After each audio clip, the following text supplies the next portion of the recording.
विद्यार्थियों, व्याकरण विषय के अंतर्गत आप पढ़ रहे थे कारकम, और इसके अंतर्गत विद्यार्थियों आपने दो भागों का अध्ययन किया। पहले भाग में आपने सामान्य परिचय पढ़ा, जिसके अंतर्गत कारक की परिभाषा और उसके प्रकार यानी कि कारक कितने होते हैं ये जाना। और दूसरे भाग में विद्यार्थियों आपने द्वितीय विभक्ति को पढ़ा, और इसके अंतर्गत आपने अभितः, परितः, समयानिक, साहा, धिक, उभयतः, सर्वतः इन अवयवों का अध्ययन किया और विना का अध्ययन किया। विद्यार्थियों, इस भाग में, भाग 3 में हम पढ़ने वाले हैं तृतीय उपपद विभक्ति, यानी कि तृतीय विभक्ति के अंतर्गत हम कौन कौन से अवयवों को ले सकते हैं और कौन कौन से अवयव आ सकते हैं यानी आते हैं, और उनका प्रयोग हम किस प्रकार करते हैं इस विषय को हम यहाँ पर जानने वाले हैं। तो विद्यार्थियों तैयार हो जाइए, वैसे ही आप तैयार होकर बैठे होंगे और कॉपी पेन हाथ में लेके बैठे होंगे, चूंकि पिछले वीडियो में एक प्रश्न आपको दे के गया था जिसके उत्तर आपने लिख लिए होंगे। तो आइए विद्यार्थियों जानते हैं, उत्तर की जांच करते हैं कि जो प्रश्न दिया था उसके उत्तर क्या लिखे हैं आपने। यहाँ पहला प्रश्न था और पहले प्रश्न में 4 प्रश्न थे, ठीक है ना। और प्रश्न क्या था हमारा, देखिए, कोष्टकात् उचितम अव्ययम चित्वा, कोष्टक से उचित अव्यय चुन करके रिक्त स्थानानि पूरयत, रिक्त स्थानों की पूर्ति करनी है। यहां पर देखिए पुरतः, परितः, ठीक है, पुरतः और परितः यहां कोष्टक में दे रखा है और इसमें से चुन करके हमें लिखना है। अब देखिए यहां वाक्य को हम पहले पढ़ेंगे, पढ़ने के बाद हम अर्थ को जानेंगे और फिर कोष्टक में दिए हुए जो अव्यय हैं उनके अर्थ जानेंगे, उसके बाद तय करेंगे कि क्या यहां पर आने वाला है। तो देखिए, गृहम, गृहाणि सन्ति, ठीक है ना, गृहम यहां द्वितीय है, ठीक है, समझ में आ रहा है, द्वितीय है, तो यह हमें ध्यान रखना है। गृहाणि सन्ति यानी घर है। अब आ जाइए यहां पर, क्या जो कोष्टक में दे रखा है पुरतः यानी कि सामने, और परितः चारों ओर, ठीक है। तो यहां पर अगर आपको ने अच्छे से पढ़ा है तो परितः यानी चारों ओर, और चारों ओर की बात आ जाती है तो द्वितीय विभक्ति का जहन आप में आ जाता है। आपके मन में द्वितीय विभक्ति आते ही आप देखेंगे कि यहां द्वितीय है, इसका मतलब परितः आना चाहिए। जी हां, परितः आना चाहिए, तो यहां क्या आ जाएगा, परितः, ठीक है, और यह हमारा उत्तर सही है। तो गृहम परितः गृहाणि सन्ति, घर के चारों ओर घर है, ठीक है। अब आपके मन में अगर प्रश्न आ रहा है कि सर पुरतः क्यों नहीं आया, तो ध्यान रखिए विद्यार्थियों, पुरतः का अर्थ होता है सामने, ठीक है, एक बात। दूसरी बात, पुरतः के योग में होती है षष्ठी। कौन सी विभक्ति होती है, षष्ठी विभक्ति होती है। षष्ठी विभक्ति यहां है नहीं, और है नहीं तो फिर दूसरा ऑप्शन हमारे पास में क्या बचता है, परितः, तो वही हमारा उत्तर हो गया। तो इसी प्रकार हमें इनको देख करके, इसको समझ करके और कोष्टक में दिए गए पदों को समझ करके अर्थ सहित, ठीक है ना, फिर हम इनका उत्तर लिखेंगे, भरेंगे, ठीक है ना विद्यार्थियों। तो दूसरा देखिए, बालकम, बालकाः सन्ति, ठीक है ना, बालक, यहां बालकम यहां पर द्वितीय विभक्ति है और बालक हैं, ठीक है, ये आपको समझ में आ गया है अर्थ। अब कोष्टक में देखिए अभितः यानी दोनों, और अलम यानी, अलम के दो अर्थ होते हैं, पर्याप्त और समाप्त, ठीक है। तो यहां पर बालक, बालक हैं, तो ऐसा समाप्त और पर्याप्त का अर्थ तो आ ही नहीं रहा, ठीक है। और एक बात और ध्यान रखिएगा, यहां पर जो दो अर्थ होते हैं, एक में तो होती है तृतीय और एक में होती है चतुर्थी, ठीक है ना। पर्याप्त जो अर्थ होता है, ठीक है, तो वहां तो होती है चतुर्थी, और जो समाप्त अर्थ होता है वहां पर तृतीय विभक्ति होती है। तो यहां तो द्वितीय है, और द्वितीय है तो अभितः, द्वितीय के योग में ही तो होता है, तो यहां अभितः आ जाएगा, तो ये वाक्य हमारा सही हो गया। विद्यार्थियों आपने यही भरा है ना, ठीक है ना, तो यही तो पढ़ा है हमने, ठीक है। अब आगे देखिए, देवालयम चिकित्सालय वर्तते, देवालय के पास में चिकित्सालय है, ऐसा अर्थ निकलता है अपने आप, क्योंकि समया लिखा हुआ है, ठीक है ना, और समया के साथ साथ क्या है, समीपे, पास में। अब देखिए दोनों एक ही अर्थ वाले हैं, दोनों अव्यय समया और समीपे, लेकिन एक बात ध्यान रखना है कि समया जो है वो तो द्वितीय विभक्ति में आता है और समीपे जो है वो षष्ठी विभक्ति में आता है। तो यहां षष्ठी तो है ही नहीं, द्वितीय है, तो समया आएगा, ठीक है ना। तो ये बात आपको ध्यान रखनी है। आगे देखिए, ग्रामम सर्वतः पर्वता सन्ति, यहां सर्वतः क्यों आया, ये आपके मन में प्रश्न आना चाहिए, सर्वतः ही क्यों आया, सर्वत्र क्यों नहीं आया। तो देखिए सर्वतः का मतलब होता है सभी और, सभी और सर्वत्र का मतलब होता है सभी जगह, ठीक है ना, सभी ओर। यहां दूसरा विकल्प अर्थ भी था हमारे पास, चारों ओर, और वहां क्या था, सभी जगह, ठीक है ना। तो यहां सर्वतः ही आएगा, यानी कि गांव के चारों ओर या सभी ओर पर्वत है, ठीक है ना। अगर हम वाक्य बनाते सर्वत्र से तो कहते कि सर्वत्र पर्वताः सन्ति, ठीक है, ऐसा वाक्य बनाते। लेकिन यहां पर क्या है, सर्वतः है, चूंकि यहां द्वितीय विभक्ति है ग्रामम में, इसीलिए यह वाक्य सही है, सर्वतः ही आएगा। तो विद्यार्थियों, यहां पर आपने देखा कि किस प्रकार हमारा जो पहला तरीका है प्रश्न का वो आपसे पूछा जा सकता है। आ गई बात समझ में, और आपने अच्छे से समझ लिया है कि इसको सोल्व भी कैसे करना है, ठीक है ना। तो आइए आगे बढ़ते हैं। आगे अपने पास में है तृतीय उपपद विभक्ति, ठीक है ना। इसको किस प्रकार हम प्रयोग करते हैं, इसका प्रयोग आपके पाठ्यक्रम में किस प्रकार दिया गया है, आइए जानते हैं। निम्नलिखितानाम अव्यय पदानाम योगे तृतीय विभक्ति भवति। नीचे लिखे गए जो अव्यय पद हैं, ठीक है ना, उनके योग में तृतीय विभक्ति होती है। कौन कौन से हैं, तो देखिए, सह, साकम, सार्धम, समम, इन चारों का जो अर्थ होता है वो क्या होता है, साथ, ठीक है ना। क्या होता है, साथ। चाहे सह ले लीजिए, साकम ले लीजिए, सार्धम ले लीजिए या समम ले लीजिए, इन सभी का अर्थ होता है साथ। और फिर आगे देखिए अलम, इसका अर्थ क्या होता है, यहां पर देखिए समाप्त। मैंने अभी बताया आपको कि अलम दो अर्थों में प्रयोग किया जाता है, ठीक है। तो यहां पर देखिए अलम का जो दूसरा अर्थ निकलता है वो क्या निकलता है, वो निकलता है पर्याप्त, ठीक है। लेकिन वो यहां क्यों नहीं लिखा था, इसलिए नहीं लिखा था क्योंकि उसमें कौन सी विभक्ति होती है, चतुर्थी विभक्ति होती है, तो इसलिए नहीं लिखा था।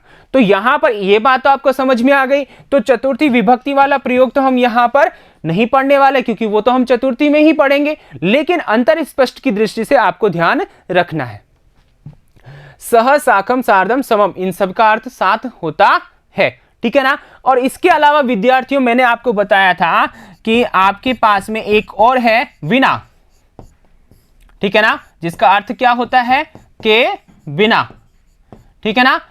जो वाक्य आपने देखा पिछली बार, ठीक है ना, रामम विना लक्ष्मण न खादति, ठीक है ना, पिछली कक्षा में आपने देखा, तो वहां पर रामम में द्वितीय थी, उसी प्रकार यहां पर विना जो है इसके योग में तृतीया भी होती है। मैंने आपको बताया था द्वितीय, तृतीया और पंचमी तीनों विभक्तियां होती है, ठीक है ना। तो आपके जो पाठ्यक्रम है उसके अनुसार हमें यह पढ़ना है, और इसको भी हम पढ़ेंगे ताकि आगे कोई परेशानी नहीं हो, ठीक है। तो आइए वाक्य प्रयोग देखते हैं।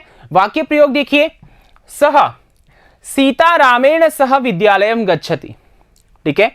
अब यहां पर बात आपको ध्यान रखनी है, पहले इसका अर्थ जान लीजिए कि सीता राम के साथ विद्यालय जाती है, ठीक है। सीता राम के साथ कहां जाती है, विद्यालय जाती है।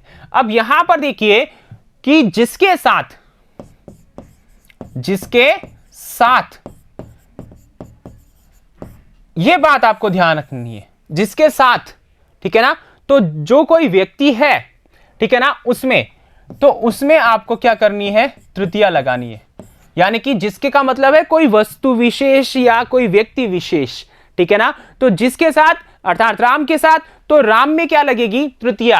तो रामेण, राम के साथ जा रही ना, तो रामेण सह, और उसके बाद में सह यानी साथ वाला अव्यय लग ही जाएगा, ठीक है ना। तो राम के साथ, और कौन जाती है, तो सीता, तो ये तो कर्ता हो गई, तो यहां पर तो क्या हो गई, प्रथमा, और ये क्या है, अपने पास में उपपद विभक्ति है यहां पर, और सह के साथ में तृतीया होती है, तो तृतीया विभक्ति है, ठीक है ना। तो क्रिया तो किसके अनुसार, कर्ता के अनुसार लगेगी ही, गच्छति, ठीक है ना। और कहां वो कर्म है, तो यहां पर विद्यालयम गच्छति।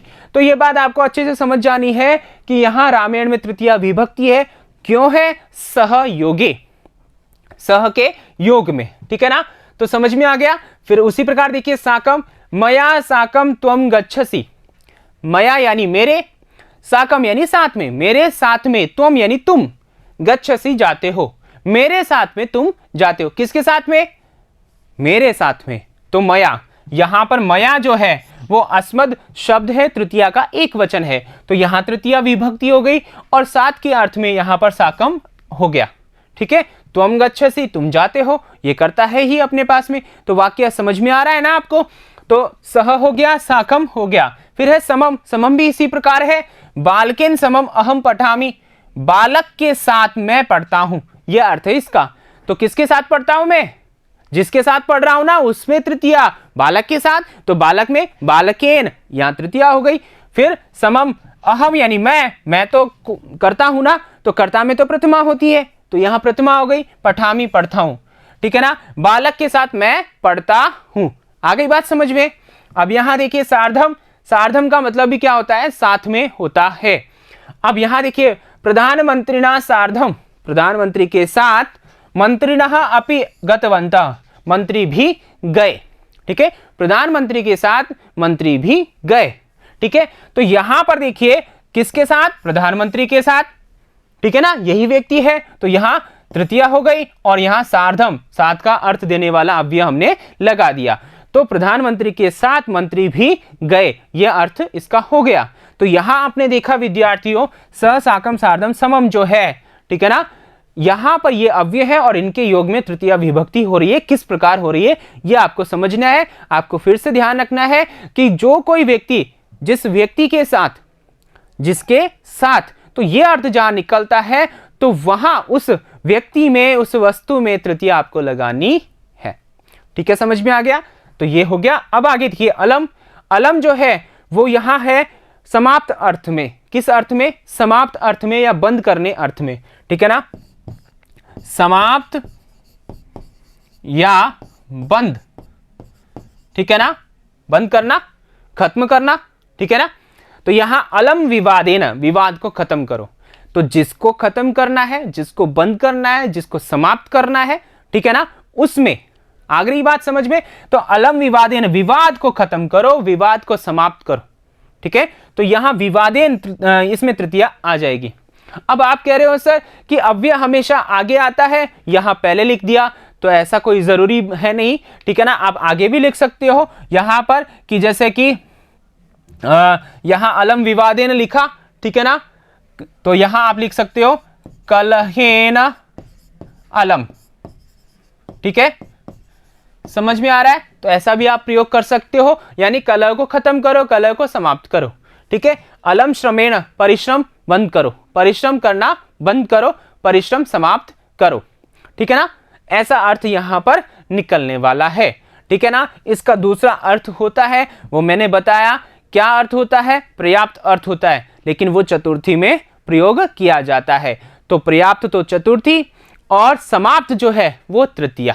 आ गई बात समझ में। इसके अलावा मैंने विना का आपको बताया, तो विना का जो है वो आप यहां पर देख लीजिए, यहां विना जो है, ठीक है, इसका उदाहरण यहां पर देखिए, जैसे मैंने बताया कि रामम, तो वहां रामम था और यहां रामेण लिख दीजिएगा। रामेण विना सीता न गच्छति, ठीक है, राम के बिना सीता नहीं जाती है, ठीक है। तो किसके बिना? राम के बिना, तो राम में तृतीया, ठीक है, आ गई बात समझ में। तो द्वितीया भी होती है, तृतीया भी होती है और पंचमी भी होती है। तो इस प्रकार आपने देखा स, साकम, समम, सार्धम और अलम का और विना का प्रयोग किस प्रकार यहां तृतीया उपपद विभक्ति में किया जाता है। आगे बात समझ में। तो आइए आगे चलते हैं। आगे देखिए अभ्यास प्रश्न। अभ्यास प्रश्नों में देखिए कोष्टकात उचिताव्यय पदम चित्वा रिक्त स्थानानि पूरयत, ठीक है ना। कोष्टक से उचित अव्यय चुन करके रिक्त स्थानों की पूर्ति करनी है, ठीक है। अब यहां पर देखिए आपको वाक्य दे रखे हैं, कोष्टक में है, वो आपको चुन करके लिखना है। ऐसा तरीका पहले भी आपको दिया जा चुका है, ठीक है, तो आसानी होगी आपको। अब यहां पर देखिए दूसरा जो प्रश्न है वो देखिए थोड़ा अलग है। अधोलिखितानाम अव्यय नाम आधारेण वाक्य निर्माणम कुरुत, यानी कि नीचे लिखे गए अव्ययों के आधार पर वाक्य निर्माण करना है। सह है, साकम है, अलम है, तीन आपके पास में वाक्य हैं और इन तीन वाक्य मतलब तीन अव्यय हैं और तीन वाक्य आपको इनके आधार पर बनाने हैं, ठीक है विद्यार्थियों। तो आप इनके उत्तर लिखिए अपने उत्तर पुस्तिका में। मैं लेता हूं विदा। आगे चतुर्थी उपपद विभक्ति के साथ फिर मिलूंगा। नमस्कारः, धन्यवादः।